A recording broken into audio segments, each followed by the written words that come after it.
ఒక్క విషయం గుర్తుపెట్టుకోరా, నారు నాటితే వరి పెరుగుతుంది, మాట జారితే గొడవ పెరుగుతుంది, కానీ ఏం నాటకుండానే గడ్డి పెరుగుతుంది. సుందరకాండ మూవీ చూశాను.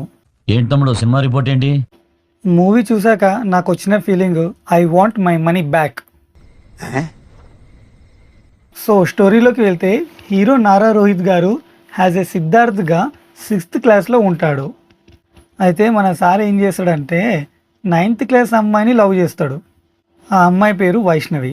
అయిపోయింది, నాకు కథం, నాకు ఇష్టం లేదు. ఎందుకంటే మొత్తం అర్థమైపోయింది, ఈ ప్రపంచంలో ఏమీ లేదు. వింటున్న మీకే ఇంత షాకింగ్గా ఉంటే చూస్తున్న నా పరిస్థితి ఏంటిది బ్రో? అమ్మాయి వాళ్ళ ఫాదర్ వచ్చి సిద్ధార్థ్ని కొట్టి వార్నింగ్ ఇచ్చి వెళ్తారు, పిచ్చి పిచ్చి పనులు మానుకో, చదువుకో అని. కరెక్టే కదా? మరి అదేంటి భయ్య, హీరోకి ఎంతో లాస్ అయినట్టు జరిగినట్టు చూపిస్తారు మూవీలో. మూవీ స్టార్ట్ చేసిన పాయింటే కంప్లీట్లీ రాంగ్. సో అలా మనోడు పెద్ద అయ్యాక మ్యారేజ్ చేసుకోవాల్సిన వయసులో ఏ అమ్మాయికైనా 5 క్వాలిటీస్ ఉన్నాయని చెక్ చేస్తూ ఉంటాడు. బికాస్ ఆ 5 క్వాలిటీస్ ఫస్ట్ స్కూల్లో వైష్ణవ్ని లవ్ చేసిండు కదా, ఆ అమ్మాయిలో చూస్తాడు. అసలు అప్పుడు వాడి వయసు ఎంత భయ్యా? ఏం చేస్తాం, ఎవరి పిచ్చి వాళ్ళకి ఆనందం. ఆ 5 క్వాలిటీస్ ఏంటో తెలుసా? కోపం వచ్చినా కోపడొద్దు, చాక్లెట్స్ ఇచ్చినా ఇంప్రెస్ అవ్వద్దు, ఐస్తో మాట్లాడాలి, ఇంకేదో తొక్క తోటకూర, పెళ్లి చూపులకి వెళ్ళడం, అమ్మాయిని టెస్ట్ చేయడం. ఆ క్వాలిటీస్ లేవని తెలిస్తే వాళ్ళ ఫ్రెండ్స్తో తన క్యారెక్టర్ గురించి అమ్మాయి వాళ్ళ ఫ్యామిలీకి బ్యాడ్గా చెప్పించడం.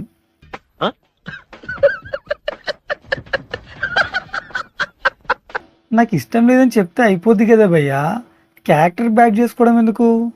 పర్సనలీ నాకు ఒక డౌట్ భయ్యా, పెళ్లి చూపులు మ్యాక్స్ 15 మినిట్స్ ఉంటుంది కదా భయ్యా, ఆ 15 మినిట్స్లో ఒక అమ్మాయి క్వాలిటీస్ ఎలా జడ్జ్ చేస్తుండు? నాకైతే మూవీకి వచ్చి మిస్టేక్ చేసిన అనిపించింది.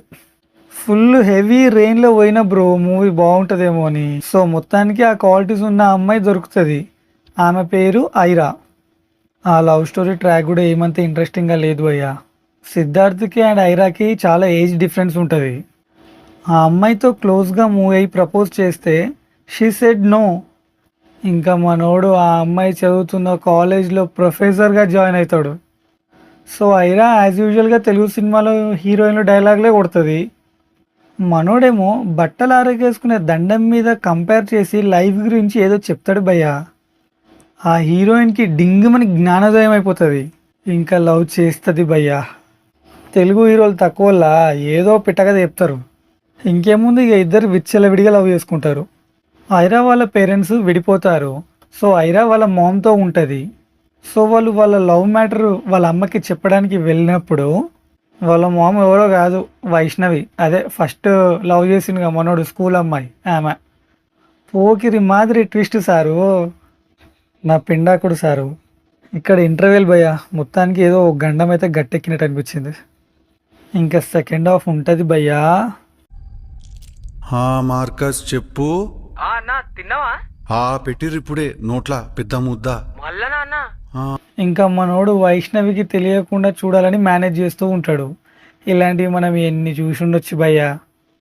మీకు తెలీదా, నాకు తెలీదా, ఎలా అయినా లాస్ట్కి తెలుస్తుందని. సో ఫైనల్గా వాళ్ళ అమ్మకి ఈయన సిద్ధార్థ్ నన్ను ప్రేమించడాన్ని ఈయన తెలిసినప్పుడు వాళ్ళ బిడ్డ ఐరా ఏముంటుందో తెలుసా భయ్యా మీకు? ఇట్స్ ఓకే, అది పాస్ట్ కదా, ఇప్పుడైతే మా అమ్మ మీద ఏం ఫీలింగ్స్ లేవు కదా అని అంటది భయ్యా. ఇక్కడే ఇంకో ట్విస్ట్ ఉంది భయ్యో. ఇంత పెద్ద రీజన్ యాక్సెప్ట్ చేసింది కదా, విత్ ఇన్ నెక్స్ట్ సెకండ్ నువ్వు నన్నుగా లవ్ చేయలేదు కదా, ఆ క్వాలిటీస్ చూసి లవ్ చేసావు కదా, సో క్వాలిటీస్ లేకపోతే నన్ను కూడా లవ్ చేసేవాడివి కాదు కదా, సో లెట్స్ బ్రేకప్ అని తొక్కలో లాజిక్ చెప్పి వెళ్ళిపోద్ది భయ్యా. నేనైతే షాక్, మెంటల్ వచ్చేసింది నాకు. వైష్ణవి అండ్ ఐరా కూడా స్ట్రాంగ్గా చెప్తారు మనోడికి, నువ్వు వద్దు మాకు అని. ఇక్కడ వరకు క్లియర్ కదా భయ్యా? బెల్లం చుట్టూ ఈగలు తిరిగాయా, అమ్మాయిల చుట్టూ అబ్బాయిలు తిరిగారా? 2-3 సీన్లు సిద్ధార్థ్ ఏదో బాధపడిపోతున్నట్టు చూపిస్తారు భయ్యా. And very next morning Siddharth ఇస్త్రీ బట్టలు వేసుకొని హీరోయిన్ వాళ్ళ ఇంటికి వెళ్ళి వైష్ణవితో, అప్పుడు నేను ఏదో తెలియక అది లవ్ అనుకున్నా, బట్ నాకు అర్థమైంది లవ్ అంటే నాకు ఐరా మీద ఉంది అని.